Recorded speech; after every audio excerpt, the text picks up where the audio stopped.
Hi, this is Dr. Richard Ruling, here to welcome you on the Total Health Channel.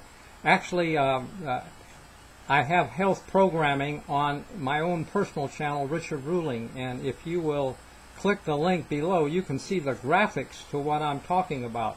I'm sorry I couldn't upload it. I have two channels, and the health channel on physical body health is really under Richard Ruling. And if you search it, you might, the one we're doing today is called Increasing Your Energy, Reducing Fatigue, about 11-minute video, but I'm going to just describe the information because I said I would be uploading something twice a week on health, and it's already there, but you don't know it until we talk about it. So anyway, God designed the body amazingly well, and there are physical lessons for spiritual truths, just like the Bible says to take of the water of life freely. Well, water of life is a remedy for many physical problems. And we'll start at the top. You know, when your little baby is small, you stick a thermometer in its mouth to measure its temperature. And you can help control temperature two ways with water. One is taking it by mouth. Sometimes they're dehydrated and the temperature fever goes up. And you can give them water by mouth, small sips at a time. Put a little apple juice in it if you want, if they don't want to drink it. But that helps sweeten it and make them more acceptable. But get kids to like water. Water is great. And also you can cool the fever down. If it's like 105 or higher, you want to get it down. Put them in a tepid bath. Not cold, because they'll shiver, cry, scream, and their shivering will generate more heat.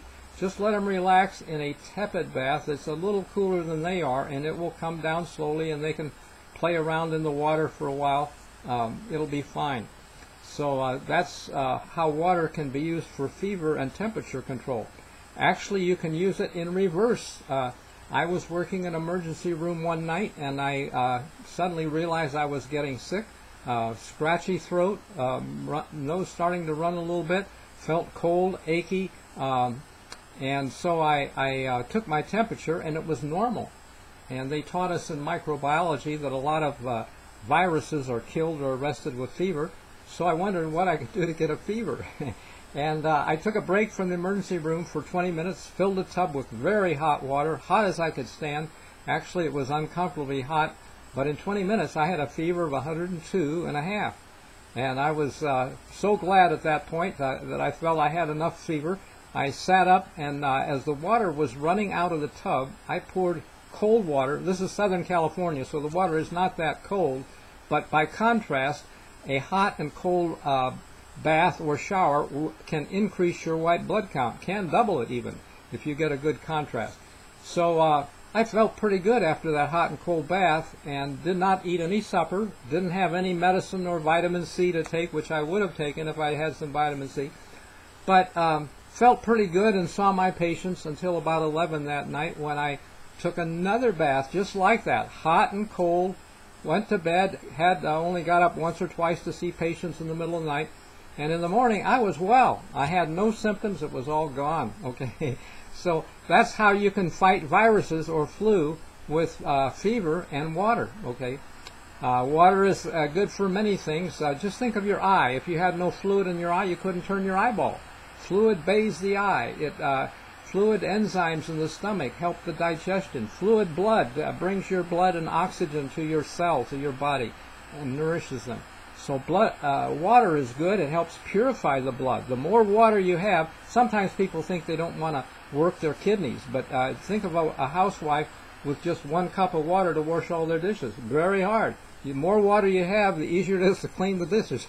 So same way with the body. More water is good, and it helps make the work of the kidneys easier, actually.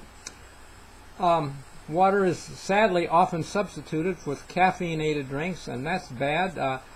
Coffee is a leading cause of cancer of the pancreas, 4th leading cause of cancer death in this country, high linkage to coffee. And so drink water. Water can help the digestion. I had a person who attended my health seminar who was taking medication for her digestion, but when she did what I suggested, actually I got this from Ellen White, Drink a glass or two of hot water before meals, about some little time, she says. I think that's maybe 10 or 15 minutes before your meal. You remember Pavlov's dog? How he would ring a bell, feed his dog, ring a bell, feed his dog. Pretty soon when the bell sounded, the dog started salivating. It knew that food was coming. And we can do that with the hot water. Drink a glass or two of hot water 10 or 15 minutes before your meal. The water is absorbed quickly, but it returns in the form of digestive juices to help you digest that food. That is a good clue for two kinds of people, those with digestive problems and also overweight problems. A lot of times weight problems are really thirst. In the brain, the hunger center and the thirst center are so close together, you think you're hungry when you're really thirsty. And every good weight program tells you to drink lots of water. So do that, and if you'll drink water before a meal, hot water, you won't be as hungry, and it's kind of like a diet pill without any bad side effects. And you don't that's no, if you have to see the doctor for a diet pill, that costs money and it's bad for your health probably. So this is a better opportunity. My friend Herschel Lamp was a physician, a missionary to Africa, and the One of Ife came to him in his Rolls Royce. He was a tribal chief wanting some help for his problem, constipation. And my friend Dr. Lamp thought about it for a minute, and he thought, the African diet is pretty good. High in fiber, should have no problem. He asked him how much water did he drink. Didn't drink it. Didn't like it. Okay, well, guess what the prescription was? It was drink water. And the poor tribal chief left very disappointed in this American doctor. But a week later, he came back all smiles and said, it works. It's magic. Because the African diet has plenty of fiber, and if you just drink more water, the fiber will absorb the water and make a nice soft bowel movement. We should be able to have, as often as we have meals, 2 meals a day, should have 2 bowel movements, because as you eat a meal, it stimulates the peristalsis and moves things along. And if you don't have 2 meals, by the way, is probably optimal for most people. If they got a good breakfast and a good early afternoon meal, wouldn't need to eat it at night, and really better for weight control.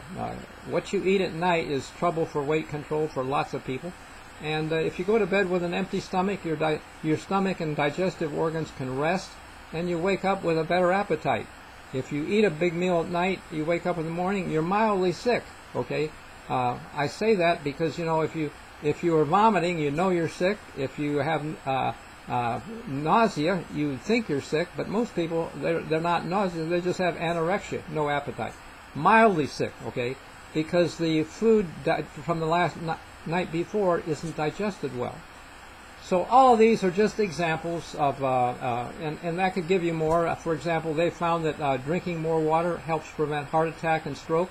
The blood is less likely to clump. If you're all dehydrated and dried up, the blood is thick and more likely to coagulate. So that's just for instance. Now click the link below this video and go to the other link. You can see some other stuff I haven't told you about, like the conquest of the world's highest mountain, Mount Everest, etc. And thank you. Check that channel out, Richard Ruling, for health tips twice a week. And you can see something